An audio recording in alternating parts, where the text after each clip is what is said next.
21 мамырға арналған жұлдыз жорамал.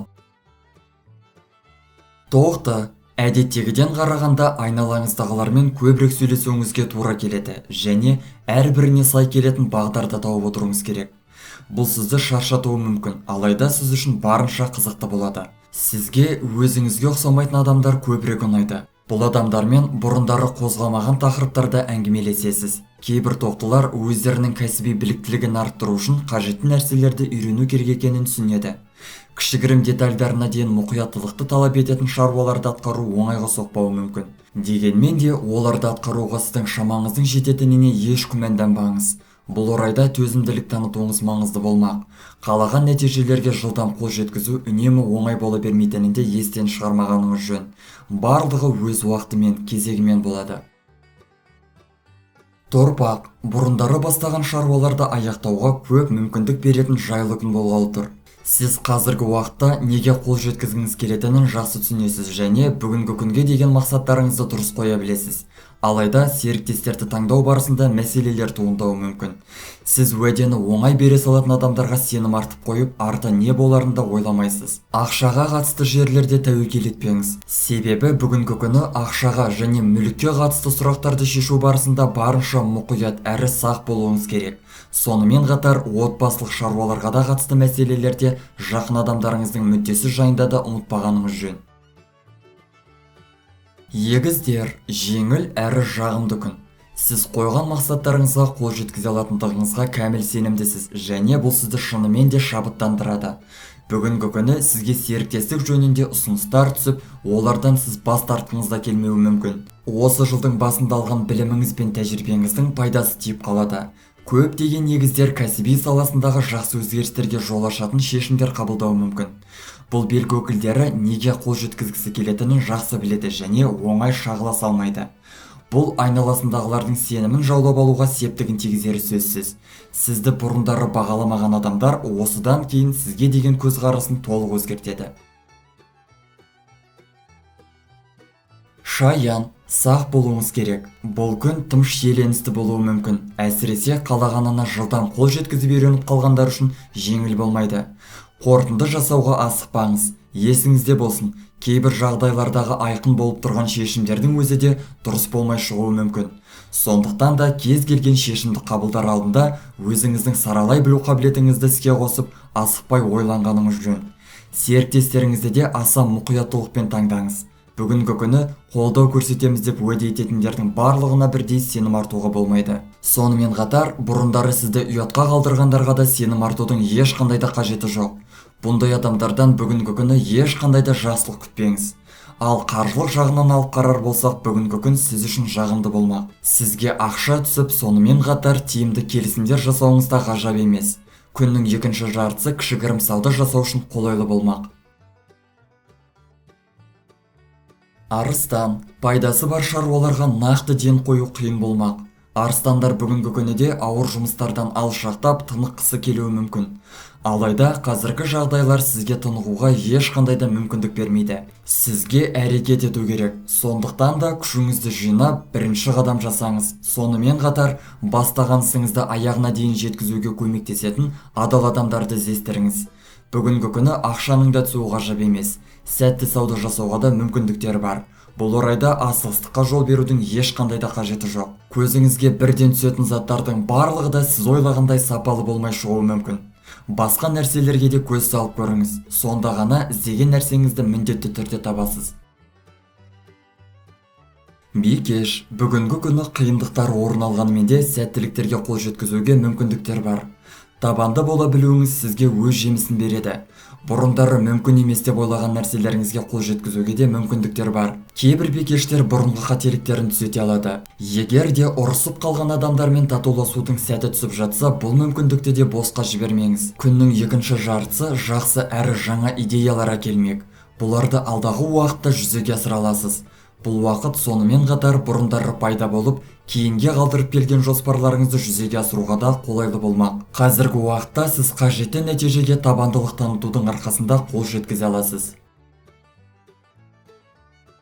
Таразы жеңіл күн, жақсылап демалып, жақсы адамдармен көңіл көтеріп, уақыт өткізуге мүмкіндік бар. Сіз қай нәрсеге зейініңізді аудару керек екенін жақсы біліп, күшіңізді босқа шығындамастан, мүмкін әрі мүмкін емес нәрселерді ажырата біліп, уақытыңызды да зая жібермейсіз. Бұрындары жақсы серіктес болған адамдар байланысуы мүмкін. Қазіргі уақытта пайдалы іскерлік байланыстарды қайта қалпына келтіруге болады.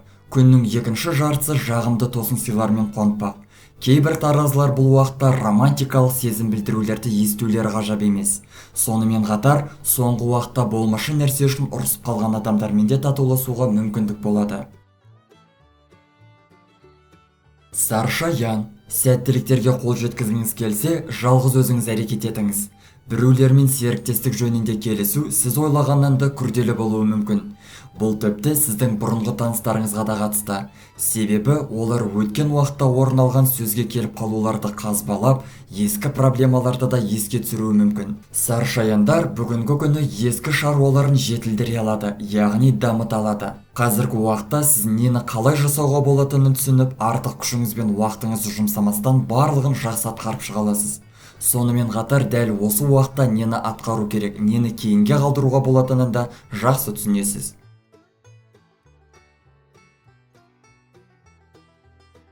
Мерген, ешқайда асықпауға тырысыңыз. Бұл күні үлкен жеңістер мен сәттіліктерге қол жеткізу сіз ойлағандай оңай емес. Есесіне жақсылап тынығып, уақытты жақын адамдарыңызбен бірге өткізіп, әңгімелесіп өткізуіңізге мүмкіндік бар. Күннің екінші жартысында қызықты шаруаларға көңіл бөліп, ескі хоббилеріңізді еске түсіруге болады. Бүгінгі таңда сіздің шығармашылық потенциалыңыз өте жоғары. Көптеген жаңа идеяларыңыз пайда болмақ. Оларды жылдам жүзеге асырудың сәті түсе бермейді. Есесіне, алдағы уақытта бұл идеяларды жүзеге асыруға кірісетін боласыз. Тауешкі, барлығын ақылға сала біліп, асығыстыққа жол бермегеніңіз жөн. Эмоцияңызға ерік беріп, маңызды шешімдерді аяқ асты қабылдауға болмайды. Сіздің болып жатқан жағдайларды саралап, деректерді салыстыра отырып, дұрыс қорытынды жасауға уақытыңыздың жеткілікті екенін ұмытпаңыз. Айналаңыздағылар сізден кеңес сұрауға жиі келуі мүмкін. Себебі олар сіздің әрбір сөзді орындайтып, қажетті кеңестерді дәл бере алатындығыңызды жақсы біледі. Бүгінгі таңда іскерлік және жеке қарым-қатынастарыңызды нығайтуға мүмкіндіктер бар. Сонымен қатар, араларыңыз суып кеткен адамдармен де татуласуыңызға мүмкіндік бар. Бұл орайда аса күш салудың ешқандай да қажеті жоқ. Тек өзіңіз қаласаңыз, барлығы өздігімен болуы мүмкін. Бастаса қасарыспауыңыз керек. Су құйғыш, сабыр сақтауыңыз керек. Бұл оңай болмағанымен бүгінгі күні көптеген нәрселер сіз күткендей болмайды.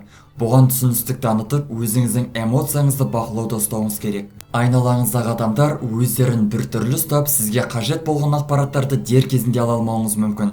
Адамдардың жауапсыздығының кесірінен шаруаларыңызда мәселелер туындап, оларды дер кезінде аяқтап үлгермеуіңіз мүмкін.